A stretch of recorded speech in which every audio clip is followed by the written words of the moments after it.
Why, hello everyone, and welcome to a casted game of Age of Mythology Retold. Today we have a match between Divisive, here playing in the blue, playing as Kronos, versus Icefox, over here on the right-hand side, playing as Nuwa. We're here on the, what map is this? The Yellow River map. We've got this nice big island in the center with 6,000 resource gold mines, and it's going to be an interesting one. Actually, this is actually a very defensive start for both players because you've got this whole impassable waterway. You can tell by the dark blue on the map, which means that if they just like put a wall up like right here, their entire southern half of the map is going to be completely impenetrable. Alright, both players moving out onto the map, starting to get some scouting done, seeing what's in the area. Let's see what relics we have to work with. We've got a cavalry HP increase relic, which is a good one, I think. Usually pretty good, especially for either the Kronos with Contarius or the Nuwa player with their White Horse Cavalry or anything else like that. Got a building HP relic, which can be useful if they go into more of a siege battle. Over here we've got Ankh of Ra, which is just a bit of extra favor, always nice to have. And over here we have Demeter's Throne, which is a economic guild and manor cost reduction. It can be useful, but we'll see. Could be an interesting one. We'll see how that works out. Alright, both players are moving forward. We've got... let's see here. Currently, they're both just not doing anything too crazy, just going around trying to find relics. Icefox only has 2 at the moment, whereas Divisive is doing a little bit better with 4. I don't think there's a ton of goats on this map in particular. I don't think so, at least, but there's a decent number around. Just no one's really picked all of them up. But yeah, this map is going to be very based off of who is able to get control of that center positioning. Because this area is 6 times 4 is 24,000 gold right there. That's a huge amount, especially when you consider there's only, how much is on each side? 1,800 and then only 3,000, only 2,100 on each side of the map. So this center gold mine is going to be huge, and you can already see that Divisive, Deceive, whichever one, Deceive is already going for that central location. With this manor here that he time shifted in, he's able to boost the speed on this temple build time. With his manor being there with this little circle, anything in this area will just build faster. So now Deceive has a central location locked down with this temple. He's going to get his age up and get 2 myth units out of here and be able to probably drop a town center if he really wants to. Whereas it does look like Nuwa is going to be the first one to age up through How-To, which is going to give the... oh, which is this one? Oh, this is the major defensive one. So it's going to have the walls, the earthen walls, which you can set up around any building just to basically get a free town center. He looks like he might be going for this settlement here. I think what he's trying to do is build this house so he can set up earthen walls, just to be able to protect this town center instantly. Both players starting to move towards relics. Deceive is getting this one over here, whereas we just heard Icefox grab the hit point relic, so he's definitely going for that more defensive playstyle. It does look like he's also already picked up the cavalry HP relic, and Deceive is getting his 2 relics as well, so it looks like nothing too crazy in the relic department. Deceive is aging up through Prometheus, so that's going to be... oh, just as I thought. He's dropped the earthen walls here on this second TC location, and is actually using his creation ability to drop in 4 peasants just to get this TC started and going a little bit faster. He's also bringing in his hero Kwafu, the chieftain Kwafu, just to build this TC as fast as he possibly can. That's something Nuwa is very good at. Does have a little bit more. One thing that How-To does give Nuwa is a little bit more resources as well, so he's going to be going. He's definitely going for a more economic build this time around. Oh, I think. Okay, I was wondering about that. I think he dropped off the relic before doing it, so he could like move the temple over here. I'm not entirely sure why, but we do have the Guangguo Qianjui. Is it Qianji, I think it's how you say it. Qianji, going around looking for a place to fight, trying to get some damage done. It does look like he had a little bit of a scuffle with this oracle. Not a great thing for a Myth unit to do, but he's trying to go in and see if he can do anything versus these citizens. But Deceive is dropping his Valor power to make sure these citizens are as protected as they can be. We'll see how much, if anything, this Jianji can do. This Oracle is heading up here, just trying to see what's happening. Both, they see each other. Not sure if they'll do anything about that. Both players just going for that second TC. Icebox did get it up first, so he is going to have that slight peasant advantage. He's already starting to get some defensive military production buildings going. Yet to see anything from Deceive in terms of military production. He's just been trying to get that going as fast as he can. Has he gotten the Promethean, the Theft of Fire? He doesn't seem to have. Let me double check. He has not yet gotten Theft of Fire. It's kind of what you want to get pretty quickly with when you go Prometheus, as it gives a plus 20% bonus. Oh, and it does look like Deceive is trying to add enough of the harassment from that Pioneer. Is just trying to do a little bit of poke. Just send him back to his base. But this Jianji is just going to fly around. At the moment, Deceive doesn't have any ranged heroes, so he can just stay up above and hide, essentially. Alright.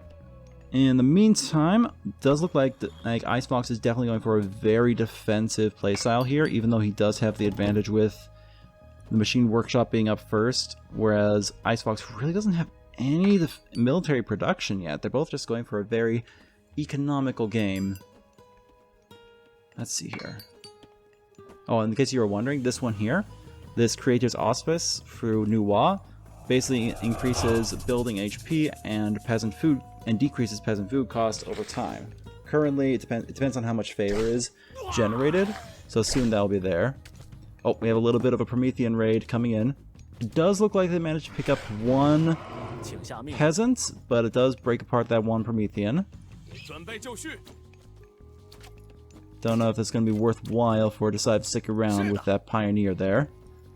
Does manage to avoid getting shot initially, so for now it seems like he got away with just a single peasant death. Seems alright for now. Oh, this Jianji's coming in. It's on the ground currently, so not sure why it's just walking. If he's maybe, I think he's looking for some kind of opening to go in and harass these citizens. We'll see if he's able to. Both players deciding they want to go for heroic before they engage, as it looks like Deceive is going up with Rhea, so he's going to be focusing a bit more on infantry and those behemoths, or knocking down those walls, whereas Icebox is going up with Gaomeng, which is more on cavalry and wood gathering. So we shall see which way will favor them the most. Still no engagements though, they're both being very defensive. Icebox has invested in watchtowers, so that should give him that little bit of an extra edge in his defensive structures, but currently Deceive really has all of the map. Let me see here. Yeah, Deceive really has all the map covered. He's got his entire half side. He's got this mine, an eye on this mine over here. He's got this one eyed on. He's locking down this center location. Finally starting to get some military production going with some Marmillo and some Terma going, just to get that army started up. Meanwhile, over here on this side, really, Icebox hasn't done too much. He's getting some more Pioneers and a couple of Fire Archers, but that's about it. And both players just waiting to get the Heroic Age for any engagement, it seems like. Deceive is currently focusing more on his military with the military upgrades with copper shields, medium infantry, etc. Whereas over here with Icebox, he's focusing more on the defensive stuff with crenellations, a few more archers as well, but mostly just defense. Getting economic upgrades as well. Oh, here we go. Deceive looking to make something happen. Got his double behemoth spawns. I think that's what he was looking for. These do a ton of crush damage. 73 crush damage per second is huge versus these structures. We'll see if it's enough as he's starting to move in. Does see the tower. Decides to push in forward. Do these have boiling oil? They do. They do not currently have boiling oil, so he can just sit underneath it if he wants to, or just smash it down with those behemoths. Look at that tower go. It's just gone instantly. Alright. Icebox is trying to bring his heroes down to counteract these behemoths. Those pioneers do a lot of damage, but I think Icebox may have waited too long to be able to do anything here, as the army from Deceive is just moving in to take out the remainder of Icebox's defenses. He tries to get those behemoths down, but he just can't. Oh, and Deceive just traders that Tao Wu. That big myth unit spawn from that age up from Icebox just does nothing at all. Icebox does have force protection to try and help his army out, but he doesn't have much of an army to do anything with. He's having to fall back from his original TC location to his second TC to try and recover here.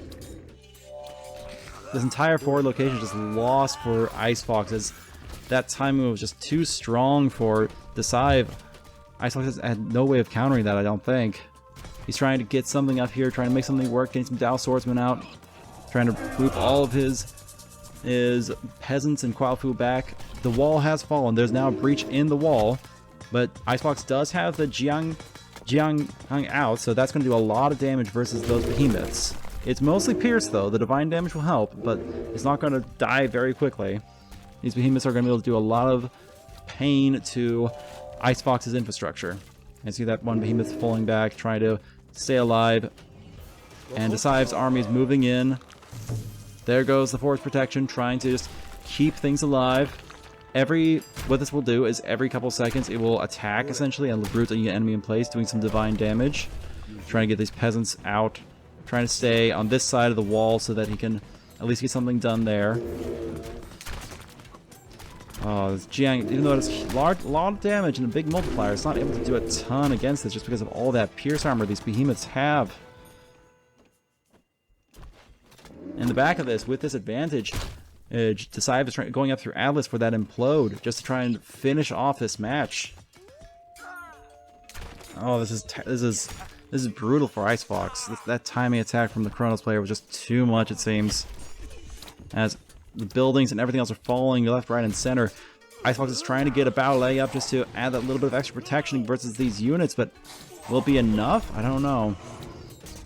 He's trying his best to get his units out as fast as possible, keeping this Jiang Zi out, just trying to take out these Prometheans and all these Gontarius. Oh, he did lure them back onto that force protection, which is good. The ballet has dropped, so that should help quite a bit in taking out these military units, as this ballet does 30 damage per second. But in the back of this, the implode is coming up. About a little bit more than a minute left before that hits. Oh, this is brutal. Although it isn't all terrible, at least from Icebox's perspective, because Icebox has the bigger military currently, as most of the army from Deceive was killed, and Deceive spent a ton of resources getting his Atlas going, trying to get those those military upgrades, building some more infrastructure on the back end of that attack. Icebox probably suspects something's going on. He's moving forward, trying to keep an eye on what's happening, where Deceive's army is, or if he needs to expect an age up coming through. As this army is moving into position, just getting some built up, getting some destroyers in there to help us take down those military structures. Icebox is looking for a raid. These White Horse Cavalry are pretty potent if they can get in on there. 11, almost 12 hack damage per second is nothing to sneeze at, but Deceive does spot it out. He's moving back, trying to escape. I don't know if the citizen will survive. Looks like one citizen will go down, but one of those White Horse Cavalry was traitored. Looks like that's all that Deceive is going to be.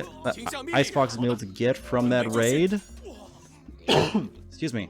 And with that, Deceive has dropped Implode. At this point, he could easily move forward. He's got that major god power up. Icebox has gone into his first TC back and placed a ballet down there for extra defense. Moving another force forward just to see what Decive's next move is. Currently, Deceive is well ahead in the economic game. He's got 76 villager population versus 66. That's a pretty hefty move, and it looks like he's taking this opportunity to move forward. He's got a 3 Argus here. That's a lot of damage versus just about anything, especially with their area of effect attack. Looks like now is the time that Deceive wants to end this match. He's moving in, There goes the implode just to take out all of Icefox's units and take out this forward location. Sucking up all the mostly peasants and Wafu, but huge damage to the TC. Not a ton of unit damage, I don't think, but it looks like he's trying to move forward, trying to take out these Arcus. Still has a big hit to Icefox's villager population. It's dropped down to 53. That's a massive hit. Fire Siphons in just to help bring down that TC a little bit faster. I don't know what Icefox has left. His wall is gone. He's got no military units. He's got 6 units left. He's got no income, and yeah, that's it. He's realized that he's done for this world. Brutal match for Icefox, but well played by Deceive. Well, I hope you guys enjoyed this casted game of Age of Mythology. If you did, please remember to leave a like, comment, and subscribe down below if you'd like to see more. Otherwise, I'll see you guys in the next video. Bye!